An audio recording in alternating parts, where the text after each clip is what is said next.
Good morning. Today we're going to be transforming this jungle cove into the amazing Pirate Cove of Velkiport. So we're starting off in this sparse jungle on the edge of an ocean, and that yellow pillar is going to be the centre of our town, and this green pillar is going to be where the throne sits. The watery throne of Velkiport is actually a decommissioned ship. But for now, let's get back to our town centre. This yellow line is going to be a pathway down to our docks. And as it's a bustling pirate cove, there's going to be a ton of ships down here. But the most magical part of this build is going to be over here, where this sort of cyan wool is. It's a huge dockyard built into a rock where everyone has built homes. It's sort of going to look like one of those modern shipping container buildings, or like the Amalfi Coast in Italy, and it's going to be called the Reef. But until we can start work on that, it's time to get to work on our town centre. I flattened out a section in the middle and paved it, and then I got to work on our docks. And because Velkiport is going to be such a big build, and I need it done quickly for the storyline of Morningcraft, I'm going to be using a bit of world edit to help me along with this build. I carved down the sides, making room for our dock area. And then I came back and replaced all the dirt I could find with stone. And with that done, the main flow of our dock into our town centre was complete. I did a little bit more cleaning, adding some ledges with stone bricks, and then I had to clean up this weird sort of well thing. Not really sure what I'm going to do with this, but I'm just going to leave it in here for now as it's a natural feature.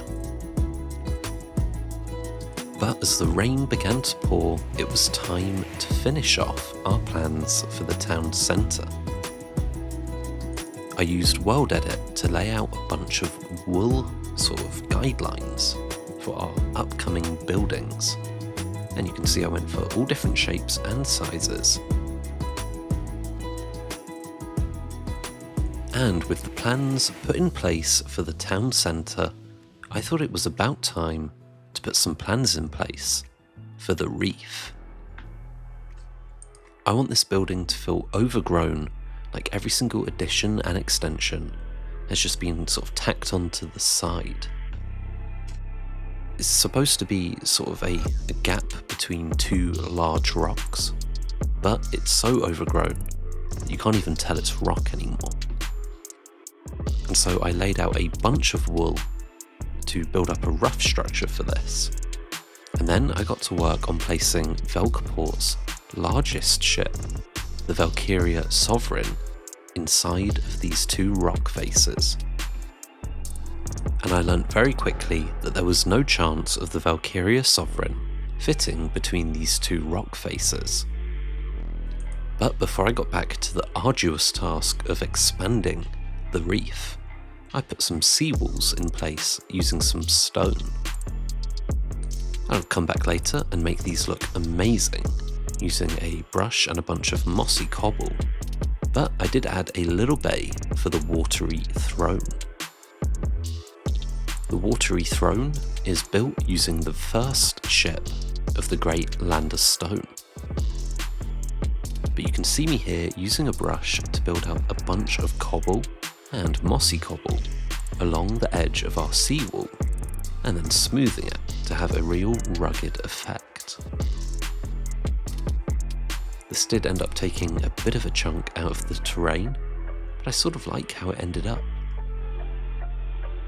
And as night turned to day, it was time to have a go at placing our ship.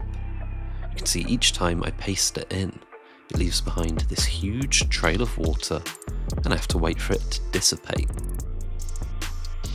I brought in the ship once more, but in the sky, and I made sure to remove all of the sails, because, well, you're not going to have your sails out when you're docked. So I selected 2 points either side of the ship, and I removed all of the wool and all of the snow.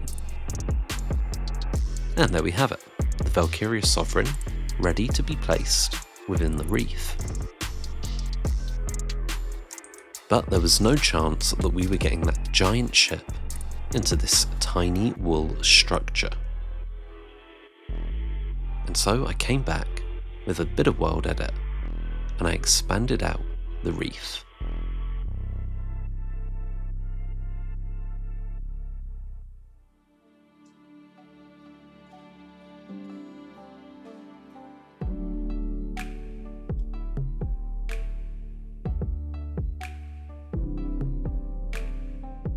With the reef expanded, I'd finally be able to place the Valkyria Sovereign into its new home.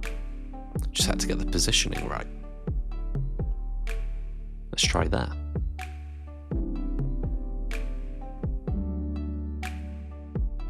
This should do it. There we go, pretty much perfect. And now you can see that this reef would be a place where you'd be able to work on the ship and make repairs. And along the edges, people are going to be building tons of tiny shanty houses.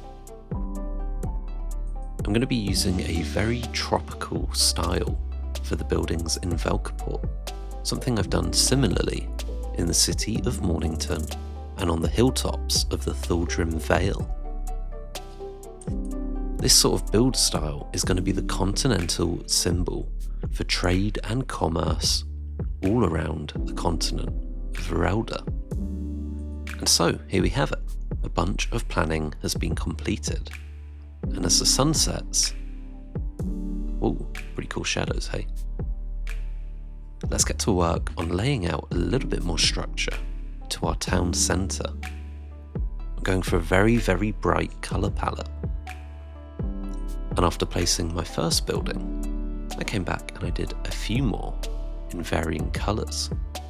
You can see we're going to have a bridge across into the reef. You can see all of the different coloured buildings popping into existence. I really need to go somewhere tropical so I can get a view of buildings like this in the real world. Everything's just a little bit too grey for my liking in London. But you can see now the town centre is pretty much full of buildings.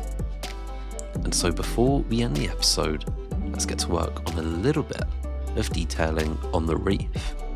You can see I've added some stairways up from the bridge and added a few lights to the town centre just to make sure it had the same warm feel that it did in Mornington.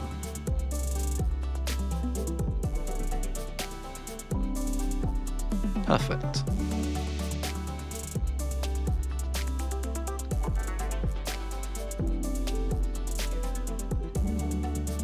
And so I began duplicating this design on the reef, but it's a lot more sort of crazy with less planning.